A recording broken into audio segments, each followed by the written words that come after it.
Hello learners, welcome back to my channel Mrs Bio Education. आप सभी का स्वागत है मेरे चैनल मिसेस बायो एजुकेशन में। इस चैनल पर हम बायोलॉजी की सभी छोटी बड़ी बातों को डिस्कस करते हैं। हमारा आज का चैप्टर रिप्रोडक्टिव हेल्थ है, जो कि एनसीईआरटी क्लास 12 का एक चैप्टर है। और आज हम इसका topic 3 which is birth control method discuss करेंगे। अगर आपका ये मेरे यूट्यूब चैनल पर पहला वीडियो है तो आपको सजेशन है कि आप topic 2 which is population studies और टॉपिक 1 जो कि प्रॉब्लम एंड स्ट्रैटेजी है, एक बार उसको भी देख लीजिए ताकि टॉपिक 3 कंटिन्यूटी में आ जाए। चलिए शुरू करते हैं। सबसे पहले बर्थ कंट्रोल मेथड होता क्या है, हमें ये समझना होगा और इसके लिए इसकी डेफिनेशन पर हमें थोड़ा सा फोकस करना होगा कि बर्थ कंट्रोल मेथड कहाँ किसे जाता है। तो ये ऐसे डिवाइसेस होते हैं जिनको हम यूज़ करते हैं कॉन्ट्रसेप्शन प्रोवाइड करने के लिए। सॉरी, यहाँ प्रिवेंट लिख दिया है, ये प्रोवाइड होना चाहिए था। These are devices which provide contraception or prevent pregnancy without interfering in the reproductive health of the individuals. किसी भी इंडिविजुअल की रिप्रोडक्टिव हेल्थ को, उसकी प्रजनन की जो हेल्थ है उसे अफेक्ट किए बिना प्रेगनेंसी न होने दे, उसे हम कहते हैं बर्थ कंट्रोल मेथड। और एक आइडियल बर्थ कंट्रोल मेथड के कुछ कैरेक्टर्स होते हैं। जैसे सबसे पहले तो ये यूज़र फ्रेंडली होना चाहिए, बहुत आसानी से और कंफर्टेबली इसे यूज़ कर सके। ऐसा ना हो कि इसे यूज़ करना इतना कॉम्प्लिकेटेड है कि कोई भी इस मेथड को यूज़ ना करना चाहे तो प्रॉब्लम होगी। दूसरा, ये रिवर्सिबल होना चाहिए ताकि जब वापस से प्रेगनेंसी कंसीव करना चाहें तो हो पाए। इसके साइड इफ़ेक्ट्स नहीं होने चाहिए। कहीं ऐसा ना हो कि अगर हमने इसको यूज़ किया तो इसके साइड इफ़ेक्ट्स आ रहे हैं बॉडी पे, जिससे कि अब दोबारा रिप्रोडक्शन करने में प्रॉब्लम आ रही है। And also very importantly, it should be completely effective against pregnancy. ऐसा ना हो कि इसको यूज़ करने के बाद भी मन में एक डाउट रहे कि अभी भी चांसेस हैं। Coming to the next point कि ये यूज़ किसे करना चाहिए, तो ऑल द कपल्स, वो सारे कपल्स जो कि रिप्रोडक्टिव हेल्थ में हैं, उनको इसे यूज़ करना चाहिए और उनको फैमिली प्लानिंग के बारे में बताना चाहिए हमें कि क्या फैमिली प्लानिंग होती है। और इंडिया में जब एक सर्वे किया गया तो इसमें ये डेटा हमारे सामने आया कि 55% रिप्रोडक्टिवली एक्टिवली कपल प्रोटेक्शन को इस्तेमाल करते हैं, और वो प्रोटेक्शन किसी भी फॉर्म में हो सकता है, बट उसका जो मोटिव है वो यही है कि प्रेगनेंसी ना हो। 2004 में इस डेटा को देखा गया तो देखा कि लगभग 60 से 9 लाख पीपल हैं जो कि आईयूडी इंसर्शन प्रेफर करते हैं। IUD stands for intra uterine devices, के बारे में हम लोग आगे बात करेंगे। और 48 to 74 लाख स्टेरलाइजेशन और सर्जिकल इन्वेंशंस किए गए, मतलब कि पूरी तरह से स्टेराइल कर दिया गया मेल्स और फीमेल्स को, ताकि अगर अब वो रिप्रोड्यूस करे तो कोई भी चांस नहीं है प्रेगनेंसी का। बट इंडिया में सबसे ज़्यादा यूज़र्स जो हैं वो बैरियर मेथड यूज़ करना पसंद करते हैं, जिसका एग्जांपल है कॉन्डम यूज़र्स, और ये 249.9 लाख है, जो कि ऑलमोस्ट अभी तक किसी भी डेटा का डबल ट्रिपल से भी ज़्यादा है। And 54 to 87 lakh oral pill users हैं, जिन्हें हम कॉन्ट्रासेप्टिव पिल कहते हैं। ये फीमेल्स लेती हैं, which also helps them to regulate their menstrual cycle, और साथ साथ कॉन्ट्रासेप्शन भी प्रोवाइड करते हैं। अब हम लोग एक एक करके मेथड्स ऑफ कॉन्ट्रासेप्शन पर डिस्कशन करेंगे कि भाई क्या क्या तरीका है कॉन्ट्रासेप्शन का। तो ब्रॉडली इनको दो मेन कैटेगरी में डिवाइड किया गया, डिपेंडिंग अपॉन आवर रिक्वायरमेंट, हमें जैसा मेथड चाहिए उस हिसाब से। कुछ कपल्स होते हैं जो कि केवल 2 बच्चों के बीच में अंतर करना चाहते हैं, सोचते हैं कि अगर एक बच्चा भी हुआ है तो मिनिमम 3 साल बाद ही दूसरा बच्चा हो या 4 साल बाद दूसरा बच्चा हो। So they use temporary methods. Temporary methods कुछ समय के लिए प्रेगनेंसी नहीं होने देते, बट उसके बाद they allow the pregnancy to happen. उसके बाद प्रेगनेंसी हो सकती है, और इसमें कुल 9 मेथड्स आते हैं अकॉर्डिंग टू द एनसीईआरटी। सबसे पहला है नेचुरल मेथड्स, जिनमें, और एज द वर्ड से, नेचुरल मीन्स का ज़्यादा इस्तेमाल होगा। दूसरा है बैरियर मेथड, जिसका अभी हमने एक एग्जाम्पल ऊपर पढ़ा, which was the use of condoms. तीसरा है केमिकल मेथड, जिसमें कुछ मेडिसिन वगैरह अप्लाई की जाती हैं। चौथा है आईयूडी, इसको भी अभी हमने डिस्कस किया, इंटराइन डिवाइसेस। फिर पांचवा ओरल कॉन्ट्रासेप्टिव, और ऐसे करके सारे मेथड्स एक एक करके हम लोग डिटेल में पढ़ेंगे। सबसे पहले let us start with the natural methods. नाम इनका नेचुरल रखा गया बिकॉज इनके लिए कोई भी मेडिसिन या कोई भी एपरेटस की ज़रूरत नहीं है हमें। We don't require anything.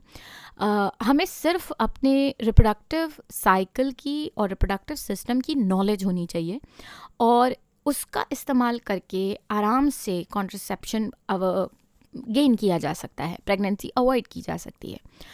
तो यूजुअली ये मेथड्स तो फीमेल के लिए ज़्यादा है, क्योंकि फ़ीमेल में बहुत ज़्यादा हार्मोनल चेंजेस होते हैं मेंस्ट्रुअल साइकिल में, और उनके लिए बहुत ज़रूरी है कि वो रिकॉर्ड रखें कि कब क्या गड़बड़ हुई या कब क्या ऊपर नीचे हुआ, गड़बड़ नहीं तो which hormone is up which is down, तो उससे चीज़ें पता की जा सकती है। जैसे ये एक तरीका है जिसे कहते हैं सेफ मेथड या रिदम मेथड। ये इस बात पे बेस्ड है कि फीमेल की 28 डे मेंस्ट्रुअल साइकिल में, अगर एक नॉर्मल मेंस्ट्रुअल साइकिल है तो उसको केवल 24 घंटे ही फर्टिलिटी होती है ओवुलेशन डे पर, और अगर वो इस दिन किसी भी हाल में कोइटस को अवॉइड कर दे तो उसके प्रेगनेंसी के चांसेस ज़ीरो हो जाते हैं। लेकिन ये इतना सिंपल भी नहीं है, क्योंकि कैसे किसी फीमेल को पता चलेगा कि पूरे मंथली साइकिल में उसका ओवुलेशन दिन कौन सा है। तो ऑब्वियसली उसके पास कुछ रिकॉर्ड होना चाहिए, डेटा होना चाहिए जो उसे ऐसा बताएगा। तो ये चीज़ हम टेम्परेचर मेथड से पता लगा सकते हैं। तो फीमेल्स को क्या करना होगा कि भाई रोज़ सुबह उठ के सबसे पहले the moment she wake up उसे अपना बॉडी टेम्परेचर नोट करना होगा, और ऐसा उसे कई दिन अप्रॉक्सीमेटली 2 से 3 महीने लगातार एक जनरल बना के, डायरी बना के उसमें लिखना होगा। और चौथे महीने से शी विल स्टार्ट ऑब्जर्विंग कि जिस दिन उसका ओवुलेशन दिन है उस दिन उसका बॉडी टेम्परेचर 1 डिग्री फ़ारेनहाइट ज़्यादा है, बिकॉज उस दिन उसके सारे हार्मोन पीक पे होंगे, मेटाबॉलिज्म अच्छा होगा, तो ज़्यादा जो है टेम्परेचर होगा। दूसरा तरीका है सर्वाइकल म्यूकस को चेक करना। तो एक कॉटन स्वॉब लेके she can take out the mucus of the cervix and she can check. अगर म्यूकस बहुत पतला स्लिपरी है तो इसका मतलब डोमिनेंट हार्मोन एस्ट्रोजन है और वो अभी अपने साइकिल के पहले 14 दिन में है। और अगर म्यूकस बहुत थिक और क्लॉगी रुई जैसा है तो इसका मतलब डोमिनेंट हार्मोन प्रोजेस्टेरोन है और वो अपने साइकिल के लास्ट 14 डेज पे है, which means that she can not conceive baby at this period of time. But ideally 10 से लेके 17वें दिन तक अवॉइड करना है coitus. That is because sperms की जो लाइफ होती है वो 72 आवर्स होती है, तो हम 72 hours before and 72 hours after ovulation को एज अ सेफ पीरियड मानते हैं, विच इज़ वाई इस मेथड का नाम था safe period. Next method is for actually males और इसको कहते हैं withdrawal method. The correct name is coitus interruptus. Coitus means performing the act of you can say performing the act of reproduction, and interruptus means interrupt करना। तो ये mails के लिए होता है और ये सिंपल सी एक फैक्ट पे बेस्ड है कि मेल को वेजाइना में इजैकुलेट करने से पहले ही पेनिस को विड्रॉ कर लेना है ताकि इजैकुलेशन वेजाइना में न हो। ऑल्दो इस मेथड में बहुत लॉजिकल लगता है कि एग्जैक्टली अगर इजैकुलेट ही नहीं होगा तो कैसे प्रेगनेंसी होगी, बट ऐसा नहीं है। This method has a very high failure rate because a lot of time अगर मेल्स में स्पेशली कोइटस काफ़ी समय बाद परफॉर्म हुआ है तो प्री इजैकुलेटरी एमिशन हो सकता है, जिसकी वजह से मेल को पता भी नहीं चलेगा and a little bit of ejaculation has happened already, पहले ही हो गया। तो इसीलिए this method is not very reliable और इसके भरोसे नहीं रहा जा सकता। Third method is a special case which is called lactational amenorrhea. Amenorrhea means absence of menstrual cycle. तो डिलीवरी के बाद जब एक माँ ब्रेस्ट फीड करती है अपने बच्चे को तो उसकी बॉडी में PRL की मात्रा बहुत ज़्यादा होती है और PRL is very important, milk बनाने के लिए बहुत इंपॉर्टेंट हार्मोन है। और जब PRL बहुत हाई होता है तो वो FSH को ब्लॉक करता है। FSH को ब्लॉक करने की वजह से पॉसिबिलिटी नहीं होती ऑफ ओवुलेशन, क्योंकि नया ग्राफियन फॉलिकल नहीं बनेगा, ओवुलेशन नहीं होगा। तो इसलिए this method is applicable for only postpartum mothers और वो भी मैक्सिमम अप टू 6 मंथ, क्योंकि उसके बाद PRL ग्रेजुअली घटने लगता है और मेंस्ट्रुअल साइकिल अपने नॉर्मल रूटीन पे आ जाती है। तो lactational amenorrhoea is okay but it can not be done by all females, but it can be followed by वो फीमेल्स जिन्होंने अभी अभी जस्ट डिलीवरी की हो। Let's come to the next method which is the most commonly use method in India. इसको हम सबसे ज़्यादा यूज़ करते हैं इंडिया में। इसे कहते हैं बैरियर मेथड्स और ये एक्चुअली मैकेनिकल डिवाइसेस हैं जिनको basically reproductive structure external genital area के ऊपर लगाया जाता है। तो मेल्स में पेनाइल ऑर्गन के ऊपर और फीमेल में वेजाइना के आसपास इनको अप्लाई किया जाता है और इनका बेसिक काम है कि भाई मीट ही मत करने दो, do not let the sperm को बॉडी के अंदर ना जाने दो और उसके साथ साथ फीमेल की जो वेजाइनल मेम्ब्रेन है, इनर मोस्ट लेयर है, वो कभी भी पेनाइल ऑर्गन को डायरेक्टली टच ना करे। There should be a barrier between the penile organ and the vagina और इसीलिए इनका नाम रखा बैरियर मेथड्स। इनकी सबसे अच्छी बात है कि they can be self inserted by the users according to the need and privacy. अपने हिसाब से इनको यूज़ किया जा सकता है और most of them are also reusable, इनको कई बार रीयूज़ भी कर सकते हैं। Let us take the very first example which are condoms. इनको बेसिकली मेल्स यूज़ करते हैं और ये लेटेक्स के बने हुए होते हैं, तो very comfortable and very soft material, rubbery material, और इसको मेल कॉपुलेटरी ऑर्गन के ऊपर रोल कर दिया जाता है at the time of coitus. यहाँ बात ये ध्यान देनी है कि the male copulatory organ should be completely erect before this is applied, otherwise gap रह जाएगा and this might not be very effective. Public welfare programmes में एक ब्रांड नेम बहुत कॉमन हुआ था इन द गवर्नमेंट हॉस्पिटल, उसका नाम था निरोध। ये अभी भी बहुत पॉपुलर है। इसकी सबसे अच्छी बात यह है कि ये एसटीडी से भी प्रोटेक्शन प्रोवाइड करता है। STD stand for sexually transmitted diseases, जो कि काफ़ी डेंजरस होते हैं और बहुत जल्दी स्प्रेड करते हैं अगर ये मेथड्स यूज़ ना किए जाएं। अगर इसी तरीके का कुछ फीमेल्स यूज़ करना चाहें तो they can go for FemShield, these are called female condoms. ये पॉलीयूरेथेन पाउच होता है जिसमें 2 रिंग होती है आगे पीछे, अंदर वाली रिंग छोटी होती है, बाहर वाली रिंग बड़ी होती है, और इसको पूरा वेजाइना में इंसर्ट कर देना है थ्रू आउट, और ये वेजाइना को अच्छे से इंटरनली एक लेयर दे देता है, जिसकी वजह से now whatever ejaculation happen वो वेजाइना में ही कलेक्ट होकर रह जाएगा and it will not get the chance to go to cervix, और सर्विक्स से यूट्रस में नहीं जा पाएगा।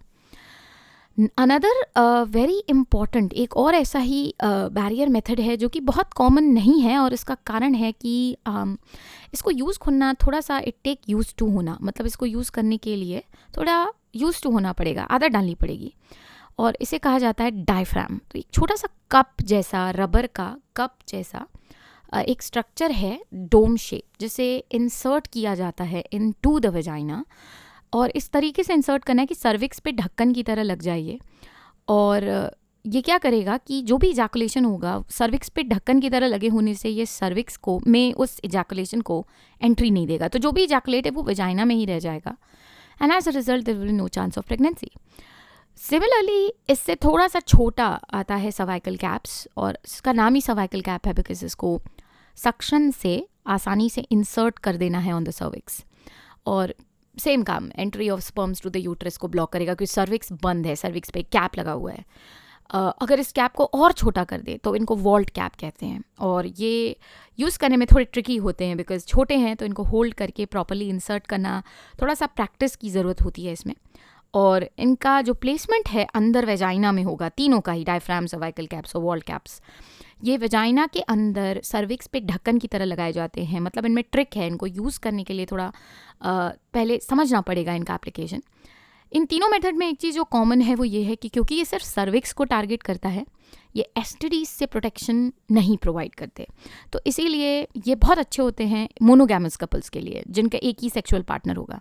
ये कुछ फोटोग्राफ्स थी जिनमें आप देख सकते थे कि किस तरीके से ये स्ट्रक्चर्स दिखते हैं।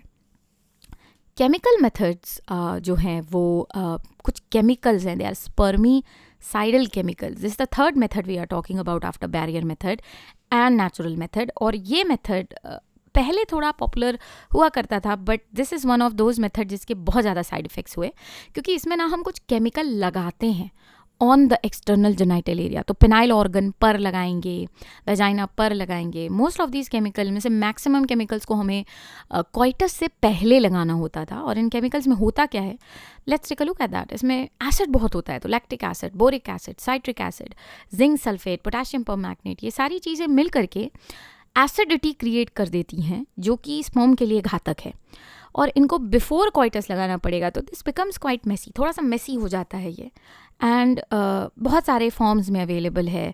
तो जैसे फॉर एग्जांपल अगर क्रीम, जैसे बोरो प्लस क्रीम होती है, वैसे ही क्रीम के फॉर्म में ये भी अवेलेबल है, मार्केट में डेल्फिन के नाम से बिकता है।